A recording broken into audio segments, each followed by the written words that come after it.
We have the best hitters already in a video in a tier list I just made a few days ago, and now we're going to do the best pitchers in a very similar tier list. We're going to have the must-use pitchers. We're going to have the good pitchers, the solid pitchers, the mid pitchers, and the kind of ass, but they work pitchers, and the will never pitch for my squad pitchers in this tier list. This is all being made on Tuesday, May 20th. So if anything changes over the next course of days, that is why. Let me know who you guys are having a ton of success with and who I should move up or down on these tier lists. And make sure to leave a sub and a like on the channel, as that's the easiest way to support the channel, as well as show me that you do enjoy this style of content. But let's hop straight into it with the must-use pitchers. These are the three guys that I think are the clear best three pitchers in the game right now, and that's Roger Clemens, John Donaldson, and Dustin May. Those three seem to be on every single God squad, on every single team. May with the funky release, with the glitch sinker, the outlier sinker. John Donaldson with the funky release, left-handed with the crazy slider going at 93 miles an hour. Roger Clemens with just being the best pitcher in the game, period. These guys are definitely by far and away the best three pitchers, and I think they're definitely on a tier of their own, and we don't really have to go too much into them. Everybody knows that these are the best ones, and Dustin May is free, and John Donaldson, as of right now, is super cheap to get, so make sure you get those two for sure. Heading on to our next tier is the good tier. These are guys that you definitely should be using on your team, but it's going to go up or down depending on the difficulty you're playing on. We have Paul Skeens, who obviously has a sinker now, which is definitely good for him compared to the last year. We have the new Pedro Martinez, we have Fernando Valenzuela, we have Corbin Burns, Al Leida, and Randy John Stain. I think Randy Johnson, obviously this is not in order, by the way, so when you see these tier lists and you're like, why isn't this guy higher than this guy? This is just the tier. It's not in order, so don't shoot me for that. But Randy Johnson, I think, is probably the best of this tier, but it's definitely close between Outlier and Corbin, which is kind of crazy to say. Randy just doesn't have a sinker. Otherwise, he would definitely be at the top tier if he had a sinker, but him not having a sinker makes him kind of easier to predict, as well as easier to read, and you definitely can get some dongs and easy hits off of him. Now, on higher difficulties, obviously, he's elite. On higher difficulties, guy like Fernando Valenzuela is elite and could easily be in that tier. If you're playing on GOAT tier, or if you're playing even on Legend, he can be up there. But also that goes with the same light, in the same light. Outlier is glitchy when you get to Hall of Fame plus. Corbin Burns is insanely hard to hit when you hit Hall of Fame plus. But Fernando on anything around All-Star could be will get absolutely raked. He will get slammed every single time.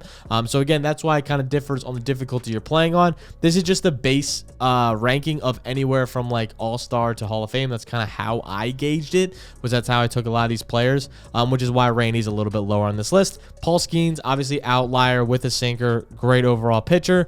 Just wish his attributes were a little bit better, but you never know. He could keep going up and up and up in the live series. Pedro Martinez does not have a sinker. Otherwise, he would definitely be in the next tier as well. Heading on to our solid tier, these are all guys that I've seen in a lot of very good lineups, but nothing that I would really put too high on this list for one reason or another. I'm not going to go through every single one of these pitchers, just like I'm not going to go through every single one for all the other tiers, but for the most part, almost all these pitchers either have a sinker or outlier. That's kind of the theme I have for these solid pitchers. When you have a sinker and outlier, it makes it a lot harder to hit you, especially when you have a fastball sinker combo. Obviously, you can layer those pitches, add a cutter in there too. You can layer that as well.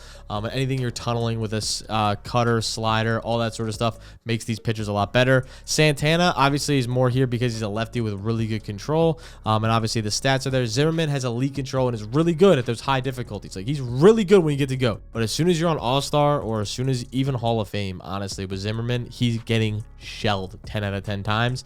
Every single time I played him, I've shelled him. Every single time I played with him, I've been shelled, as I don't play on GOAT.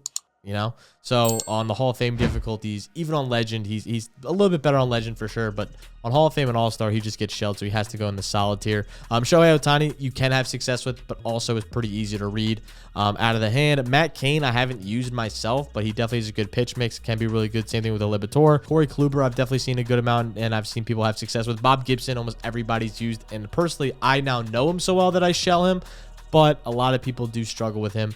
So I got to add him on this list. And also Johnny over there as well. Definitely can make the list, as well as Walker Buehler. A lot of people like that card, and he's very good at almost all difficulties. On to the mid tier. These are guys that you just want to be a little bit better and are surfaceable. And if you have success with them, I'm happy for you. They're just missing something. Like Hunter Green is just a bad pitch mix. He's just missing something. If you had a little bit better of a pitch mix, maybe he could be added on here. Or someone like just like a Hunter Brown, where his just mix just isn't, it's not diverse enough. You have like 380 of the same speed pitches, and then just one's breaking left and one's breaking down. And I understand, but they're still the same speed. Where if you have a guy where he's pitching 90, 80, and 70, it's way harder to hit than a guy that's hitting 99 or 101 with an outlier, but then has 80, 80, 80 down the road, because it's a lot easier to understand. You're going to need the timing for those pitches all the same. That's kind of how it is with DeGrom too. Again, I played against him a lot. We saw him a lot when he came out, and almost every single time he's either been shelled or is pretty easy to read. His outlier doesn't feel as fast this year. Normally his release is a little bit glitchy and it feels super fast. This year, I don't feel that same oomph behind it. Satchel Paige is a pretty good release. Noah Schultz has the glitchy like 3/4 release, but at the same time, he's just like a mid as fuck Randy Johnson that you can shell pretty easily if you're not playing someone that knows how to tunnel very well. Buich isn't bad. Mike Mussina isn't bad either on certain difficulties. But again, these are just pitchers that are missing something to their mix that just don't really put them over the edge. Same thing with Bailey Ober. On to our next tier. Again, I'm going to try to speed through this video, as we don't really need to be sitting here yapping about each pitcher and what they do super well and what they don't do. These are just kind of the tier list, so you guys know who to add onto your squads and who not. And I've played a ton of ranked games. I've been World Series every single inning on both ranked and on co-op. So I've played a ton of games. So I feel like I know by now to give you pretty good suggestions on who's good and who's not, who I've played well against, who's not. Now, I'm not no Kyle or a game breaker like Frosty, but I definitely know my shit when it comes to World Series and when playing guys on the Hall of Fame and Legend difficulties.